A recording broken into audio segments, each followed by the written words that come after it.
We'll guide you through how to fix the front camera on an iPhone not working. If you find this useful, then please consider subscribing and liking the video. This problem can be really annoying as you can't go and use it. So this may be happening in the camera app itself, or it may be happening in another app as well.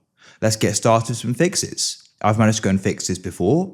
So first of all, if it's happening in the camera app, let's say the front camera is black or it's just not working, what you want to do is go and swipe up on it and fully close it like so.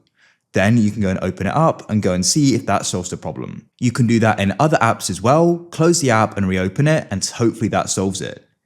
If that doesn't, and it's happening in another app, which is not the camera app, make sure the app has got permission. So open up your settings and go and scroll down, find the option for privacy and security and tap there, and scroll down and go and find the option for camera.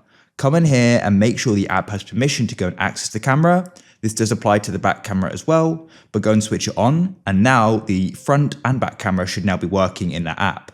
Go and open it up and hopefully it now is. If it still isn't, then what you want to try doing is performing a forced restart. This goes and refreshes everything. To do that, press the increase volume button, the decrease, and then hold down the side power button. Keep it held down. Shortly, your phone screen will go black like so. Release it when you go and see the Apple icon. Now wait for it to start. Hopefully now the problem is solved.